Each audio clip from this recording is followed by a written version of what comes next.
서울특별시 강남구. 안녕하세요. 부실하고 아픈 종아리로 고민이 가득한 안영수 씨. 제가 30대부터 고관절이 안 좋아가지고 고생을 많이 했어요. 이제 그때는 젊으니까 버텨냈는데 점점 이제 몸이 안 좋아졌어요. 그래서 걷지도 못하고 그러다 보니까는 상체에 비해서 하체가 많이 가늘어졌더라고요. 수술은 혹시 왜 안 하셨어요? 수술 후에 후유증이 많이 남는다 그래서 무서워서 못했어요. 이젠 어딘가 오를 때는 지지대 없인 못 걷는다고 합니다. 게다가 고관절 통증 때문에 한쪽으로만 걷다 보니까 한쪽 연골에 다 닳아가지고 다리 길이가 틀려졌어요. 통증과 걷는 모습이 창피해서 잘 안 걷다 보니 근육이 다 빠졌어요. 창피함에 걷는 것을 피하다 보니 하체가 점점 부실해지고 그로 인해 종아리 고민이 이만저만이 아니라고 하는데요. 안영수 씨의 첫 번째 종아리 고민, 쉽게 저리고 쥐나는 종아리. 산책을 해보러 나와도 금세 종아리에 쥐가 나고 저려 바로 앉는다는데요. 안영수 씨의 두 번째 종아리 고민, 퉁퉁 붓고 아픈 종아리. 어찌어찌 산책을 끝내고 들어와도 퉁퉁 붓고 아픈 종아리에 바로 눕는 일이 다반사라고요. 안영수 씨의 세 번째 종아리 고민, 수면 중 새벽에 쥐나는 종아리. 새벽 3시에서 5시 사이에 집사람이 다리에 쥐가 나서 깬 적이 많아요. 일어나서 다리 주물러 준 적이 한두 번이 아니에요. 가늘어진 하체 때문에 못 걸어 다닐까 봐 겁이 납니다. 어떻게 하면 하체와 종아리가 튼튼해질 수 있을지 너무 궁금합니다.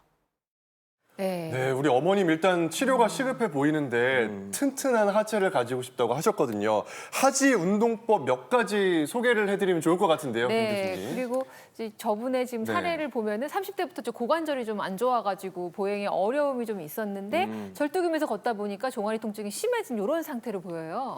네, 고관절이 안 좋게 되면 그쪽 다리로 이제 체중을 지탱을 할 수가 없기 때문에 보행이 저런 식으로 이제 비틀리게 됩니다. 쩔뚝쩔뚝거리게 되거든요. 이제 그렇게 되면 그 부분을 어디선가 커버를 해줘야 돼요. 대부분은 종아리에서 커버를 하게 됩니다. 그러니까 일반적인 경우보다 지금 사례자분 같은 경우에는 종아리 근육이 훨씬 더 일을 많이 하고 과로하는 상태라고 볼 수가 있어요. 그렇기 때문에 밤에는 저리고 쥐도 나고 붓고 이렇게 되는 건데 일단은 근력을 강화하는 게 필요하겠지만 근력을 강화하기 전에 너무 통증이 심하신 편이니까 스트레칭을 꾸준히 해주시는 게 좋을 것 같고요. 두 번째로는 근본적인 원인이 고관절이기 때문에 고관절 주위에 있는 엉덩이 근육을 강화를 시켰을 경우에는 종아리 근육의 부담을 좀 줄일 수 있으니까 엉덩이 근육 강화 운동을 추천드리겠습니다. 네, 자 필요한 운동법이 뭔지 김범수 교수님께서 알려주실까요? 네, 저분은 제가 먼저 운동 가르쳐드리기 전에 정형외과 의사로서 수술을 받을 정도인데 수술이 무서워서 3, 40년 동안 저렇게 절뚝거렸다고 하니까 참 안타까운데요. 제가 뵙기에는 전신 건강 상태가 그렇게 수술을 두려워하실 정도로 나쁘시지는 않은 것 같아서 좀 정확하게 진단을 받아보시는 게 좋을 것 같고요. 장 교수님께서 말씀해 주신 것처럼 저분이 종아리가 너무 무리하게 된 근본적인 원인은 고관절이 약한 거기 때문에 오늘은 고관절 주변 근육을 강화하는 운동을 한번 배워보겠습니다. 가장 네. 잘할 것 같은 우리 이혜원 아나운서 모시겠습니다. 드디어 선택당했습니다. 예. 우등생으로 지금 뽑혔어요. 가보겠습니다. 출동합니다. 숙련된 조교죠. 네, 집에서 쉽게 할 수 있는 운동인데요. 이런 고무 밴드, 인터넷으로 루프 밴드라고 검색하시면 비싸지 않게 구매가 가능하니까요. 하나 준비하셔서 이렇게 발목에 끼우시고요. 네. 양쪽 발목에 끼우신 다음에 넘어지지 않도록 이렇게 의자를 잡고요. 자, 우선 한쪽 발, 건강한 발로 이렇게 지탱을 하고 고관절이 안 좋으신 쪽 다리로 이렇게 운동을 하는 겁니다. 그래서 다리를 옆으로 쭉 벌려주세요. 오, 쭉 벌렸다가 뻐근해요. 천천히 원위치. 다시 올렸다가 원위치. 이거 할 엉덩이에 때 힘이 엄청 들어가요. 그렇죠. 이렇게 빨리빨리 하시면 안 되고요. 쭉 수축했다가 천천히 이완을 시키는 게 중요합니다.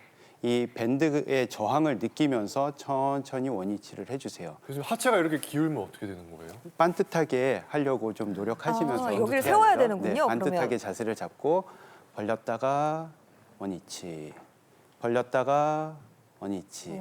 자, 이렇게 하면 엉덩이 다리를 벌려주는 엉덩이 뒤쪽에 중둔근, 그다음에 소둔근이 강화가 됩니다.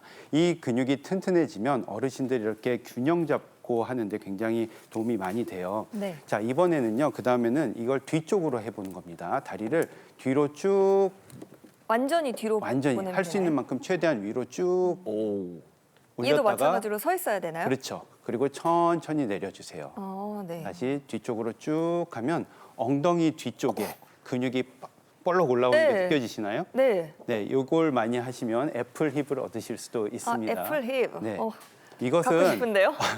엉덩이의 뒤쪽에 대둔근 그리고 허벅지 뒤쪽에 햄스트링 근육을 강화시켜 줄 수 있는 운동입니다. 네. 따라서 이런 운동을 꾸준히 하시면 고관절이 안정화가 되고 그래서 종아리에 가는 부담도 훨씬 덜어주실 수 있을 겁니다. 이현 아나운서 네. 워낙 유연하니까 잘하고 있는데 어때요? 지금 해보니까요. 엉덩이가 불타는 고구마예요. 이거보다는 애플 힙 가질 수 있을 것 같아서 오늘부터 지금 자기 전에 한 10번씩 하고 자려고요. 네. 파이팅. 파이팅! 엉덩이가 불타는 고구마라는 표현은 또 새롭네요. 고구마에서 이제 사과로 변신하는 거죠. 불타면. 네. 빨갛게. 밴드 우리 연기 시즌 갖다 줘서 나중에 어머니랑 같이 연습해보면 좋겠다 이런 생각도 좀 들었어요. 알겠습니다. 참고하겠습니다. 네.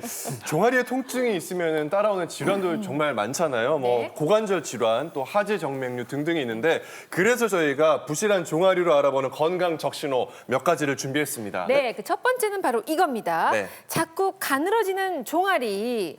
근감소증을 의심하라고 합니다.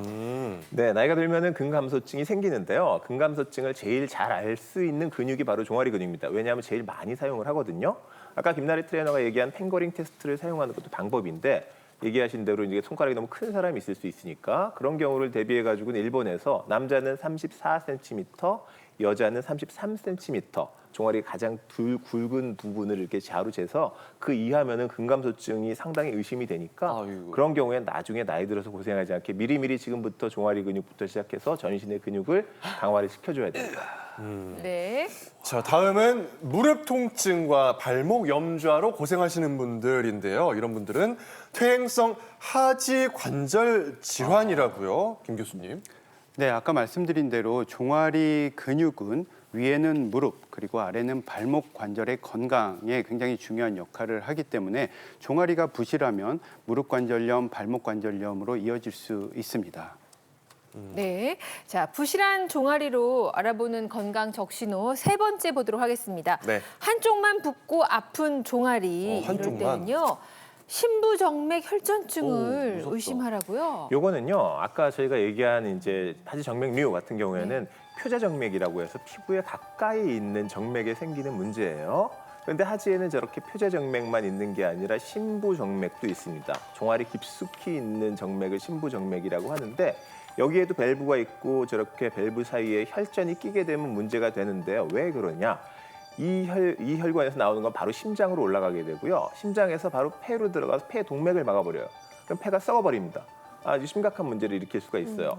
간혹 비행기 오래 타고 나서 이제 사망하셨다는 분들이 바로 저 신부정맥 혈전증으로 인해 가지고 사망하시는 경우가 많고요. 병원에서 너무 오래 누워 계시는 분들도 저럴 수가 있어서 그런 경우에는 무슨 항혈전증 같은 그런 제 같은 약물을 쓰는 경우도 많습니다. 네. 자, 그리고 네 번째는 이겁니다. 한쪽만 차갑고 터질 듯한 종아리. 한쪽만 차갑고 터질 듯하대요. 이런 분들은 하지 동맥 질환을 의심해 봐야 한다고요, 김 교수님. 네, 그렇습니다. 유난히 한쪽만 터질 것 같고 붓는다 하시는 분들은요. 정맥, 동맥 할 것 없이 사실은 다리로 가는 혈관에 문제가 있으면은 다 문제가 될 수 있는데요. 자료 영상을 한번 보시면 저렇게 올라가는 정맥혈이 안에 신부정맥 혈전증이 생기면 하수구가 꽉 막힌 것처럼 다리가 퉁퉁 붓게 되고요. 또 다리로 내려가게 되는 동맥이 좁아지는 경우는요.